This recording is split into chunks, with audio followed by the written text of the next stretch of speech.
এবছরের সবচেয়ে গুরুত্বপূর্ণ ভিজিট এটা হয়ে গেছে, সেটা হচ্ছে ইসরায়েলে ভারতের প্রধানমন্ত্রী গেছিলেন।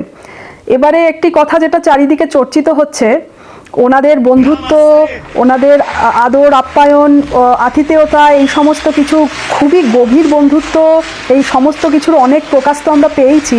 এছাড়া প্রধানমন্ত্রীর জন্য পুরো পার্লামেন্টে দাঁড়িয়ে সবার করতালি, সবার অভ্যর্থনা, এই সমস্ত কিছু আমরা দেখতে পেয়েছি। এটার সাথে আরেকটি কথা যেটা নিয়ে ভীষণ চর্চা হচ্ছে, সেটা হচ্ছে সিভিলাইজেশন।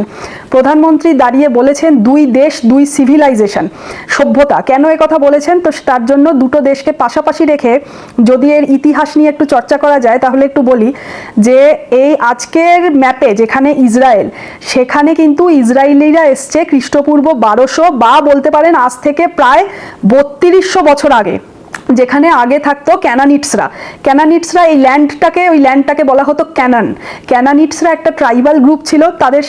তাদের সাথে আরও কিছু ট্রাইবাল গ্রুপ থাকতো, যেমন হিথিতিস বা আর হচ্ছে জেবুতিস, হিভিতিস। তো এই জেবুতিসরা হচ্ছে জেরুজালেম কন্ট্রোল করতো যেই সময়তে কিং ডেভিড কঙ্কার করে বা দখল করে। বলা হয় যে কিং ডেভিডেরও আগে সেখানে আরেকজন যে কিং ছিলেন, তিনি হচ্ছেন কিং সল। তো বলা হয়, বাইবেলে বলা হচ্ছে যে এই ইসরায়েলিরা মিশরের যে ইজিপ্ট আছে, সেই ইজিপ্টে এক্সোডাস হওয়ার পরে, এক্সোডাস মানে বিতাড়িত, গণবিতাড়িত। তো এই এক্সোডাস হওয়ার পরে এই যে ইসরায়েলিরা একত্রিত হয়ে এখানে এসে এই ক্যানান ল্যান্ডে এসে বসবাস করা শুরু করে। আর তখন ওই কিং সল সবাইকে একত্রিত করে একটি রাজত্ব ওখানে গড়ে তোলেন। পরবর্তীকালে কিং ডেভিড, এটা হচ্ছে এই আগের ঘটনাটা হচ্ছে প্রায় খ্রিস্টপূর্ব 1050-এ। তারপরে হচ্ছে কিং ডেভিড আসে, সেটা দখল করে এবং পরবর্তীকালে রাজত্ব করে এবং জেরুজালেমকে রাজধানী বা ক্যাপিটাল হিসাবে ঘোষণা করে। কিং সল ছিল প্রথম কিং আর কিং ডেভিড হলো পরবর্তী কিং। একজন কিং যখন হয় কিং সলোমন, উনি প্রথম টেম্পল তৈরি করেন এই ইসরায়েলে, যেই টেম্পলকে বা মন্দিরকে বলা হতো টেম্পল মাউন্ট। আর এই টেম্পলের কিন্তু একটা রিচুয়াল বা রীতি ছিল ধূপ জ্বালানো। সেই ধূপ কিন্তু আরবের পথে, আরব বাণিজ্য পথে এই ইসরায়েলে পৌঁছাতো। আর এটাই মনে করা হয় যে এই ধূপ কিন্তু আসতো সেই ভারতবর্ষ থেকেই। তো এতে করে পরিষ্কার বোঝা যাচ্ছে যে ভারতের সাথে ইসরায়েলের কিন্তু অত প্রাচীন কাল থেকে একটা বাণিজ্যিক সম্পর্ক ছিল। আর আরবের সাথেও যে ছিল সেটাও তো বোঝাই যাচ্ছে, আর এটা আগেও বলা হয়েছে। এমনকি আগের একটি ভিডিওতে কিন্তু আমি এটাও বলেছিলাম যে ইসলাম আসার আগে আরবে কিন্তু মূর্তি পূজা করা হতো। এর পুরো প্রমাণ রয়েছে, আর একথা কেউ অস্বীকার করতে পারবে না। আর আমি যেটা আগেই বলেছি, আগে থেকেই এই ল্যান্ডে কিন্তু ক্যানানিটস বা ক্যানানাইটসরা ছিল। এই ইসরায়েলি বা আগে এদের বলতে পারেন যে ইসরায়েলিটিসরা কিন্তু এই ক্যানানিটসদের মধ্যে থেকেই উঠে আসে এবং নিজেদের একটি আলাদা আইডেন্টিটি তৈরি করে। তো বাইবেলের মতে প্রথম যেটা আমি বললাম, প্রথম এরা বিতাড়িত এক্সোডাস হয়েছে মিশরের ইজিপ্টে। এরপরেও কিন্তু এরপর যখন এই ইসরায়েলিটিসরা একত্রিত হয়, এরপরেও কিন্তু বহুবার বহু সময় এদের উপরে আক্রমণ হয়েছে বিভিন্ন জায়গা থেকে বিভিন্ন সালে। যেমন আমি বলছি কতগুলো, যেমন হচ্ছে খ্রিস্টপূর্ব 722 সালে অ্যাসাইরিয়ান বা সিরিয়ান, আজকের দিনের যে সিরিয়া, সেই সিরিয়াদের দ্বারা আক্রমণ হয়। তারপর খ্রিস্টপূর্ব 586 সালে ব্যাবিলিয়ানদের দ্বারা আক্রমণ হয় এবং মন্দির ধ্বংস হয়। তারপর খ্রিস্টপূর্ব 539 থেকে 332 সালের মধ্যে পার্সিয়ান শাসন ছিল। এই সময়কালে কিছু সময় স্থিতিশীলতা ছিল এবং কিছু নির্যাতনও হয়, যাকে স্থানীয় সংঘাত বলা হয়। এরপর খ্রিস্টপূর্ব 332 থেকে 167 সালের মধ্যে ধর্মীয় দমন করা হয় গ্রিকদের দ্বারা। রোমানরা অত্যাচার করে খ্রিস্টপূর্ব 70, সেই সময় দমন পীড়ন, হত্যা, অত্যাচার। তারপর হচ্ছে একটি দ্বিতীয় যে মন্দিরটি ছিল, সেই সেকেন্ড মন্দিরটাকে ধ্বংস করা, সমস্ত কিছু রোমানদের দ্বারা অত্যাচারিত। এরপর খ্রিস্টপূর্ব 70 থেকে 1800 খ্রিস্টাব্দ অবধি এই ইসরায়েলি ডায়াসপোরা ইউরোপে যেখানে যেখানে ছিল সেখানকার শাসকদের দ্বারা, মধ্যপ্রাচ্যের শাসকদের দ্বারা বিভিন্ন সময় বিভিন্ন কারণে দমন পীড়ন তাদেরকে সবসময় কিন্তু সহ্য করে যেতে হয়েছে। এরপর 1930 থেকে 1945 ব্রুটাল ভয়ঙ্কর হলোকস্ট, প্রায় আমরা প্রত্যেকেই কম বেশি শুনেছি, ইতিহাসে পড়েছি। তো এই হলোকস্ট হলো কি না, ওই ব্রুটাল ভয়ঙ্কর জার্মানি নাৎসিদের দ্বারা বা নাজিদের দ্বারা এই সিস্টেমেটিক্যালি 6 মিলিয়ন বা 60 লক্ষ ইসরায়েলিকে জেনোসাইড বা গণহত্যা করা।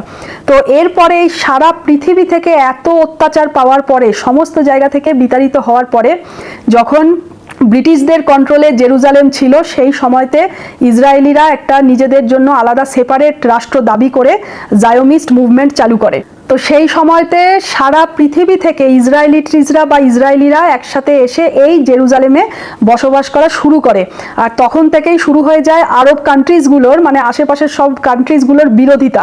আর সেই বিরোধিতাই হচ্ছে সূত্রপাত আজকের দিনের যে প্যালেস্টাইন আর ইসরায়েলের প্রবলেম, সেখান থেকেই কিন্তু জন্ম নেয়। 1950-এ 17ই সেপ্টেম্বর ভারত সরকার ইসরায়েলকে একটি আলাদা স্টেট হিসাবে রেকগনাইজ করে, সম্মতি দেয়। আর ইউনাইটেড নেশনের রেজলিউশন অনুযায়ী এই 2 স্টেটকেই সম্মতি দেয়, সম্মান করে চলে, যার জন্য প্যালেস্টাইনের সঙ্গেও কিন্তু ভারত তখন থেকেই ভালো সম্পর্ক রাখছে। এরপর হচ্ছে এখন আমি এই সিভিলাইজেশনের কথা কেন বললাম, কারণ আজকে যদি ভারতের কথা বলা হয়, ভারতও কিন্তু এই একই প্রকার অত্যাচার, মৃত্যু, হত্যা, এই সমস্ত কিছুর এক্সোডাস, এই কাশ্মীরের এক্সোডাস, নিজেরই ল্যান্ডে, নিজের মাতৃভূমিতে, নিজের মাদারল্যান্ডে বারংবার অত্যাচারিত হয়েছে প্রায় 1000 বছরের দ্বারা। প্রথমে মুঘল, তারপর ব্রিটিশ। লক্ষ লক্ষ হিন্দু ভারতবাসী লক্ষ লক্ষ কনভার্টেড হয়েছে। কনভার্ট হওয়ার পরে আজকে 5 জেনারেশন পরে সেই কনভার্টরাই আবার চেষ্টা করছে নাকি ভারতকে গজওয়ায়ে হিন্দ করবে। আর অদ্ভুতভাবে এই পাকিস্তান ভাগ করে আলাদা হয়ে গিয়েও এদের শান্তি হয়নি, এরা ভারতে বসে থেকেও আবার গজওয়ায়ে হিন্দ করার চেষ্টা করছে। বাংলাদেশ পাকিস্তানে যেটুকু মাত্র যে কিছু সংখ্যক আমাদের হিন্দু বেঁচে রয়েছে, তাদেরকেও এথনিক ক্লিনচিং করে চলেছে।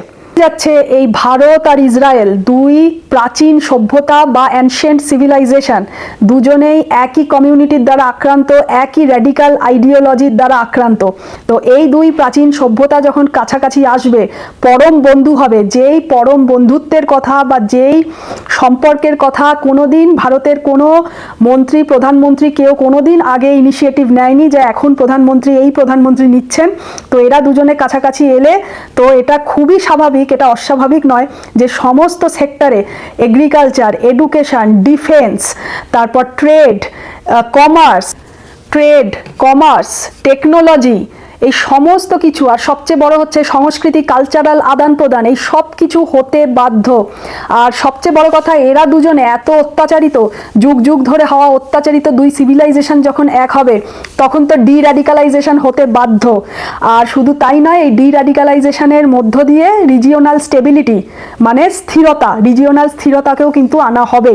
এইবারে এই ভিজিট এতটা গুরুত্বপূর্ণ ছিল, আপনারা এতক্ষণে তো অনেকই খবর, নিউজ চ্যানেল, সব কিছুতে শুধু এটারই চর্চা। এতটা গুরুত্বপূর্ণ ছিল যে সমস্ত সেক্টরে, এগ্রিকালচার, টেকনোলজি থেকে শুরু করে সমস্ত সেক্টরে আর সেগমেন্টে সমস্ত রকমের এগ্রিমেন্ট, কোলাবোরেশন কেন হচ্ছে, প্রত্যেকটি সেক্টরে কেন ইসরায়েলের সাথে হচ্ছে, এখানেই কিন্তু লুকিয়ে আছে যে পুরো ওয়ার্ল্ডে, পুরো পৃথিবীতে যে পাওয়ার শিফটের চেঞ্জ হচ্ছে, পাওয়ার ব্যালেন্সের, এটার ইঙ্গিত কিন্তু লুকিয়ে আছে। আর এই দুই অ্যানশিয়েন্ট সভ্যতার কাছাকাছি আসা, পরম বন্ধুত্ব হওয়া খুবই ন্যাচারাল, স্বাভাবিক। কেন? কারণ এটি কিন্তু আমাদের প্রধানমন্ত্রী এবং নেতানিয়াহু দুজনেই বলেছেন, নেতানিয়াহু নিজের স্পিচে বলেছেন যে ভারত একমাত্র জায়গা যেখানে কোনোদিনও এই এত জায়গা থেকে ইসরায়েলিরা এত এক্সপ্লয়েট হয়েছে, এক্সোডাস হয়েছে, এত অত্যাচারিত হয়েছে, কিন্তু ভারতে কিন্তু কোনোদিন ভারত তাদের সঙ্গে খারাপ ব্যবহার করেনি, প্রত্যাখ্যান করেনি।